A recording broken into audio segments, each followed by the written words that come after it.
Welcome to KRR kitchen. இன்றைக்கி நம்ம கிச்சனில் நல்ல ஒரு ஆரோக்கியமான ஸ்வீட் ரெசிபி தான் பார்க்க போகிறோம். இன்றைக்கி நம்ம ராகி இனிப்பு அடை எப்படி செய்கிறது தான் பார்க்க போகிறோங்க. குழந்தைங்க ஸ்நாக் கேட்கும் போது ரொம்ப ஈஸியாக சட்டுன்னு செஞ்சு கொடுத்துடலாம். டேஸ்ட்டும் ரொம்ப அருமையாக இருக்கும். எப்படி செய்கிறது நம்ம வீடியோக்குள்ளே போய் பார்ப்போம். அதுக்கு முன்னாடி நம்ம சேனலில் இப்போ தான் ஃபஸ்ட் டைம் பார்க்குறீங்கன்னா சப்ஸ்கிரைப் பண்ணி வச்சுக்கோங்க. கூடவே பெல் சிம்பிள் ப்ரெஸ் பண்ணி ஆளுங்கிற ஆப்ஷனையும் ப்ரெஸ் பண்ணி வச்சுக்கோங்க. அப்போ தான் நான் போகிற வீடியோஸ் எல்லாம் உங்களுக்கு தொடர்ந்து நோட்டிஃபிகேஷனில் ஒன்றுக்கு ஒன்றே கிடச்சிக்கிட்டு இருக்கும். இப்போ வாங்க இந்த ராகி இனிப்பு அடை எப்படி செய்கிறதுன்னு பார்த்துடலாம்.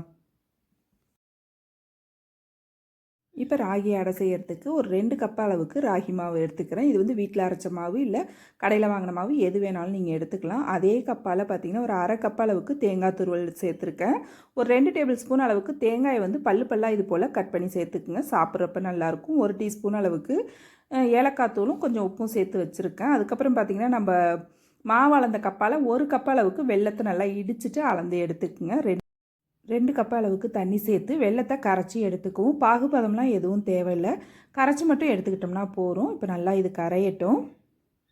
இப்போ பார்த்திங்கன்னா தெரியும், வெல்லம் நல்லா கரைஞ்சி வந்துருச்சு. இப்போ இதை நம்ம வடிகட்டி சேர்த்துக்குவோம். நம்ம எடுத்து வச்சுருக்க மாவு கூட இந்த 2 கப்பு தண்ணி வந்து கரெக்டான அளவாக இருக்கும். தேவைன்னா நீங்கள் மறுபடியும் கொஞ்சம் வெதுவெதுப்பான தண்ணி சேர்த்து கலந்துக்குங்க. இப்போ வடிகட்டிட்டு நல்லா கட்டிகள் இல்லாமல் நல்லா இதை கலந்து எடுத்துக்குவோம். அடை ஊற்றுறதுனால பார்த்திங்கன்னா மாவு கொஞ்சம் திக்காக இருந்தாலே போதும் நமக்கு. நீங்கள் தேவைன்னா தண்ணி ஊற்றி கலந்துக்கலாம். இப்போ மாவு ரெடி ஆகிடுச்சு. இந்த பக்குவத்துக்கு இருந்துச்சுன்னா நமக்கு அடை ஊற்றுறதுக்கு ஈஸியாக இருக்கும்.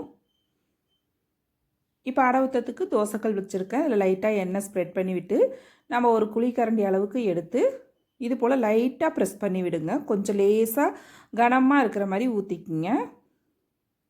அடுப்பை வந்து மிதமான தீயில் வச்சு வேக வச்சுக்கோங்க. அப்போ தான் நல்லா வெந்து வரும். உள்ளேயும் சரி வெளியிலையும் அப்போ தான் நல்லா வெந்து வரும். அடுப்பை மிதமான தீயில் வச்சு வேக வைக்கும் போது இதில் வந்து நான் இன்றைக்கி நெய் சேர்த்து சுட்டிருக்கேன். டேஸ்ட்டு ரொம்பவே அருமையாக இருக்கும் நெய் சேர்த்து செய்யும் போது. நெய் உங்களுக்கு விருப்பம் இல்லைன்னா எண்ணெய் சேர்த்து கூட நீங்கள் செய்யலாம். 2 பக்கமும் நல்லா ஒரு 2 நிமிஷத்துக்கு திருப்பி போட்டு வேக வச்சோம்னா நம்மளோட ராகி அடை ரொம்ப சூப்பராக அருமையாக ரெடி ஆகிடுங்க.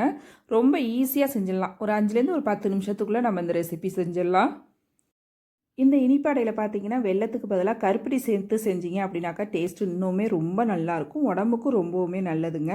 இந்த ராகி இனிப்பாடையை நான் இன்றைக்கி சொன்ன மெஷர்மெண்ட்டில் சொன்னதுபடி செஞ்சு பாருங்கள். ரொம்பவே அருமையாக வரும். டேஸ்ட்டும் சூப்பராக இருக்கும். செஞ்சு பார்த்துட்டு எப்படி இருக்குன்னு எனக்கு கமெண்ட் பண்ணுங்கள். என்னோட இந்த ரெசிபி பிடிச்சிருந்ததுன்னா லைக் பண்ணுங்கள், ஷேர் பண்ணுங்கள். மறக்காமல் நம்ம கேஆர்ஆர் கிச்சனை சப்ஸ்கிரைப் பண்ணி வச்சுக்கோங்க. நாளைக்கு வேறு ஒரு ரெசிபியோடு சந்திப்போம். தேங்க்ஸ் ஃபார் வாட்சிங்.